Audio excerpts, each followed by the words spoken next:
Hello दोस्तों, नमस्कार। स्वागत है आपके अपने यूट्यूब चैनल में। आज हम पर्यावरण से संबंधित प्रश्नों को हल करेंगे जो प्रत्येक परीक्षा की दृष्टि से अत्यंत महत्वपूर्ण है। तो चलिए शुरू करते हैं। आज का पहला प्रश्न है, दक्षिण पूर्वी यूरोप के शीतोष्ण कटिबंध घास के मैदान को कहा जाता है? Option A taiga, option B tundra, option C meadows, option D steppes. तो इस क्वेश्चन का सही आंसर है ऑप्शन डी स्टेपीज। स्टेपीज को दक्षिण पूर्वी यूरोप के शीतोष्ण कटिबंध घास के मैदान को स्टेपीज कहा जाता है। शीतोष्ण कटिबंध घास भूमि का विस्तार दोनों गोलार्धों में है।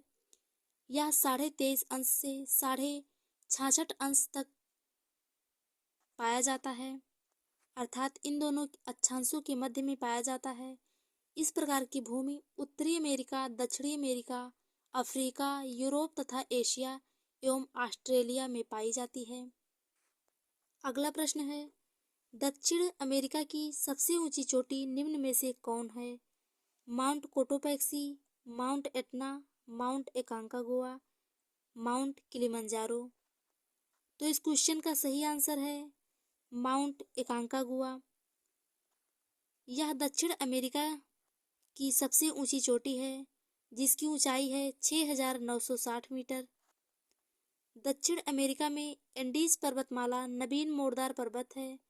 यह विश्व की सबसे लंबी पर्वतमाला है जिसकी लंबाई है 7200 किलोमीटर एवं इसकी अधिकतम चौड़ाई 15 अंश दक्षिणी अक्षांश एवं मकर रेखा के बीच में है।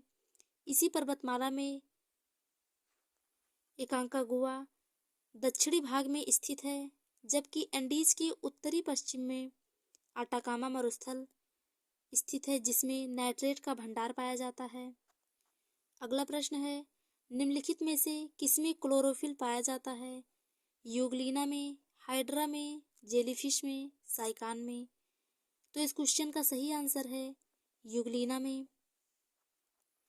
यूग्लिना में क्लोरोफिल पाया जाता है। यूग्लिना क्लोरोफिल युक्त हरा प्रोटोजोआ है। इसे जंतुओं और पादपों के मध्य संयोजक कड़ी कहते हैं। यह जंतु सूर्य के प्रकाश की उपस्थिति एवं स्वयंपोषी और अनुपस्थिति में विषमपोषी होता है। यही कारण है इसका अध्ययन हम जंतु और पौधों दोनों में करते हैं। अगला प्रश्न है, उत्तर प्रदेश का राष्ट्रीय पक्षी है मोर, गौरैया, सारस, क्रेन, तोता। तो इस क्वेश्चन का सही आंसर है ऑप्शन सी सारस क्रेन। उत्तर प्रदेश का राष्ट्रीय पक्षी सारस क्रेन है, जबकि मोर भारत का राष्ट्रीय पक्षी है। मोर के बढ़ते शिकार के कारण भारत सरकार ने वन्य जीव संरक्षण अधिनियम 1972 के तहत पूर्ण संरक्षण प्रदान किया गया है। विश्व गौरैया दिवस 20 मार्च को मनाया जाता है। यह विलुप्त होते गौरैया पक्षी के संरक्षण से जुड़ा है।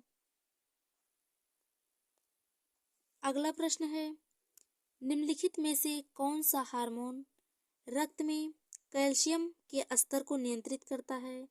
Option A parathormone, option B thyroxine, option C prolactin, option D somatotropin. तो इस क्वेश्चन का सही आंसर है option A parathormone. Parathormone hormone रक्त में कैल्शियम के स्तर को विनियमित करता है। पीले सरसों के रंग वाले गर्दन में थायराइड ग्रंथि के पार्श्व में स्थित पैराथार्मोन के द्वारा पैराथार्मोन हार्मोन का स्रावण किया जाता है। इसी हार्मोन की सहायता से रक्त में कैल्शियम के साथ साथ फास्फेट को भी नियंत्रित करता है।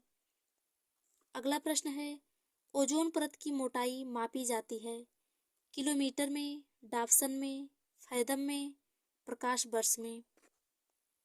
तो इस क्वेश्चन का सही आंसर है ऑप्शन बी डाप्सन इकाई में। ओजोन परत समताप मंडल के निचले भाग में 15 से 35 किलोमीटर की ऊंचाई पर पाई जाती है। इस परत की अधिकतम ऊंचाई 50 किलोमीटर तक बताई जाती है,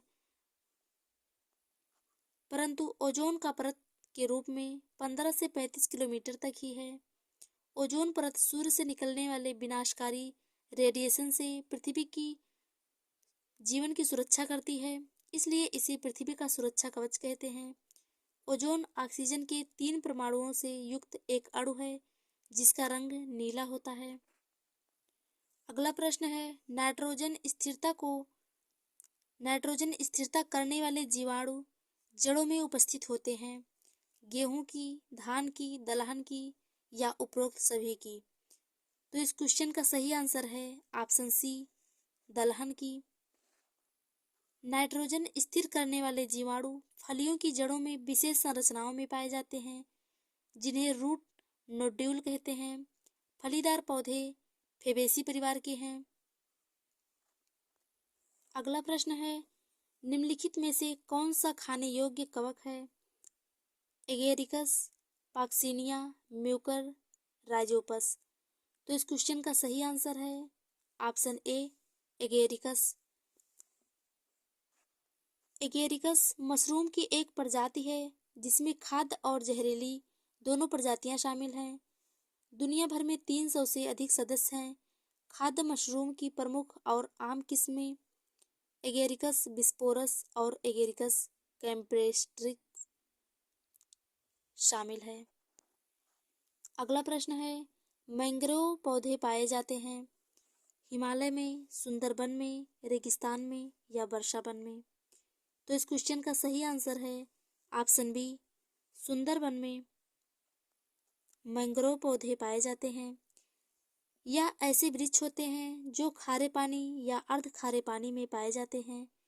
अक्सर यह ऐसे तटीय क्षेत्रों में पाए जाते हैं जहाँ कोई नदी किसी सागर में बह रही होती है, जिससे जल में मीठे पानी और खारे पानी का मिश्रण होता है।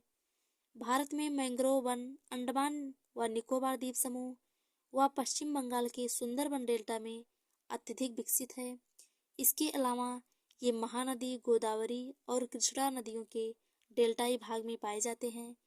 इन वनों में बढ़ते अतिक्रमण के कारण इसका संरक्षण आवश्यक हो गया है। अगला प्रश्न है, आवृतबीजी पौधों में निम्नलिखित में से कौन सी संरचना त्रिगुणित है? मूलांकुर, बीजपत्र, परांकुर, भ्रूणपोष? तो इस क्वेश्चन का सही आंसर है ऑप्शन डी, भ्रूणपोष।